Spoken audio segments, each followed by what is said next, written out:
Selamat malam semuanya. Perkenalkan, nama saya Felix Wendik dari kelas TA24. Hari ini saya akan membahas materi aljabar linear tentang games, teori, dan duality. Nah, games teori itu artinya adalah cara menganalisis keputusan beberapa pihak yang saling berhadapan, di mana hasil tiap pihak saling mengaruhi. Sedangkan duality adalah setiap masalah optimis punya pasangan masalah lainnya. Nah, kita masuk ke materinya. Teori games. Dalam kehidupan sehari-hari, banyak situasi yang melibatkan pengambilan keputusan di mana hasil keputusan seseorang dipengaruhi oleh keputusan pihak lain.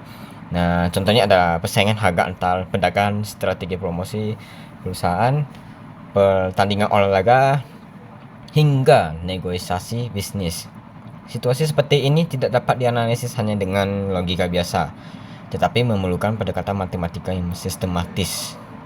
Teori game adalah cabang matematika yang mempelajari interaksi strategis antara dua atau lebih pengambil keputusan atau pemain, di mana keuntungan atau kerugian setiap pemain bergantung pada strategi yang dipilih oleh semua pemain. Pada teori game, dua pemain zero sum, yaitu permainan keuntungan satu pemain sama dengan kerugian pemain lainnya. Setelah mempelajari model ini, mahasiswa diharapkan mampu: yang pertama itu adalah memahami konsep dasar teori game. Yang kedua, menjelaskan matriks permainan. Yang ketiga, menentukan strategi murni dan strategi campuran. Yang keempat, menentukan nilai permainan. Yang kelima adalah memahami hubungan teori game dengan duality pada program linear. Pemain adalah pihak yang terlibat dalam permainan, yaitu pemainan balis misalnya, atau low player, pemainan kolom atau columns player. Strategi adalah pilihan dan tindakan yang dapat diambil oleh pemain. Strategi pemain balis dinyatakan dalam balis matriks. Strategi pemain columns dinyatakan dalam kolom matriks. Terus ada payoff atau keuntungan, adalah hasil yang diterima pemain akibat kombinasi strategi yang dipilih. Payoff selalu dilihat dari sudut pandang pemain balis. Nilai payoff, nilai positif berarti keuntungan pemain balis, nilai negatif berarti kerugian pemain balis. Permainan dinyatakan dalam bentuk matriks seperti A sama dengan buka kurung A I J, di dalam kurungnya itu dengan A I J sama dengan keuntungan pemain balis jika pemain balis memilih strategi ke I dan pemain kolom memilih strategi ke J. Contoh matriks permainannya, misalnya ini buka di dalam kurungnya ini ada 1, 2, 4, 8. Artinya jika balis memilih strategi 1 dan kolom strategi 1 menjadi balis untung 1. Jika balis memilih strategi 1 dan kolom strategi 2, maka balis untung jadinya 2. Jika balis memilih strategi 2 dan kolom strategi 1, maka balis untungnya 4. Dan jika balis memilih strategi 2 dan kolom strateginya 2, maka balis untungnya itu 8. Permainan balis berusaha memaksimumkan keuntungan maksimum yang mungkin diperoleh. Langkahnya itu ya, tentukan nilai minimum tiap balis, terus ambil nilai maksimum dari nilai tersebut. Nilai ini disebut nilai max min. Permainan titik permainan Sanders point, jika maksimum min sama dengan minimax, maka permainan memiliki titik pelana dan strategi optimal berupa strategi murni. Jika permainan tidak memiliki titik pelana, maka permainan tidak boleh menggunakan strategi murni. Permainan harus menggunakan strategi campuran, yaitu strategi yang dinyatakan dalam bentuk probabilitas. Contohnya, strategi pertama digunakan dengan peluang P dan strategi kedua digunakan dengan peluang buka kurung 1 dikurangi P.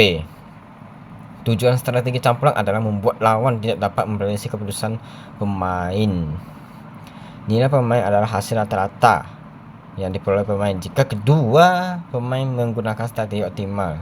Jika nilai pemain adalah V, maka pemain balis memperoleh rata-rata V point.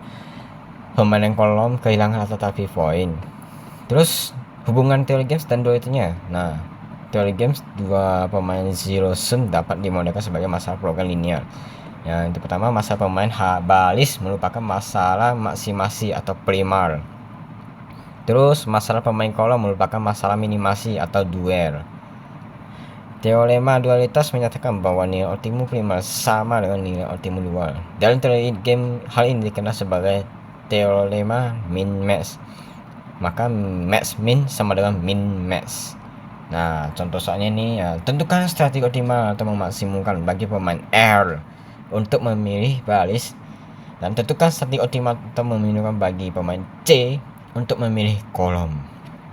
Maka berapa nilai pembayaran atau payoff dari R ke C pada setiap permainan di titik minimax optimal X dan Y. Matriks payoff misalnya nih 1, 2, 4, 8. Nah, yang pertama kita identifikasi permainan matriks payoff dari R ke C. Ada A sama dengan 1, 2, 4, 8. Pemain R atau low memilih balis dan memaksimumkan payoff. Pemain C atau kolom memilih kolom dan meminimumkan payoff. Maksud pemain bersifat zero sum. Yang kedua, analisis strategi murni atau dominasi. Dari sudut pandang pemain R atau masing-masing, bandingkan balis pertama buka kolom 1,2 dan balis kedua buka kolom 4,8. Untuk setiap kolom 4 lebih besar dari 1 dan 8 lebih besar dari 2. Balis 2 secara ketat mendominasi balis pertama, maka X sama dengan 0,1 atau R selalu memilih baris kedua. Terus dari sudut pandang pemain C, minimisasi, bandingkan kolom satunya itu ada 1,4, kolom 2 itu ada 2,8. Untuk setiap baris 1 lebih kecil dari 2 dan 4 lebih kecil dari 8. Kolom 1 secara ketat mendominasi kolom 2, maka Y sama dengan 1,0 atau C selalu memilih kolom ke-1. Titik sender atau center point, pasangan strategi optimal X, Y sama dengan baris 2, kolom 1. Payoff A 21 sama dengan 4. Cek kriteria minimax, minimum baris min minimal 1,2 sama dengan 1 dan min minimal 4,8 sama dengan 4. Minimum maksimum kolom max 1,4 sama dengan 4 dan max 2,8 sama dengan 4. Karena max min sama dengan min max sama dengan 4 terdapat di sender, sehingga strategi optimal adalah strategi murni, bukan campuran. Nilai pemain atau value of the game, nilai pemain pada titik minimax optimal V sama dengan 4, artinya pemain L dijamin memperoleh value of 4.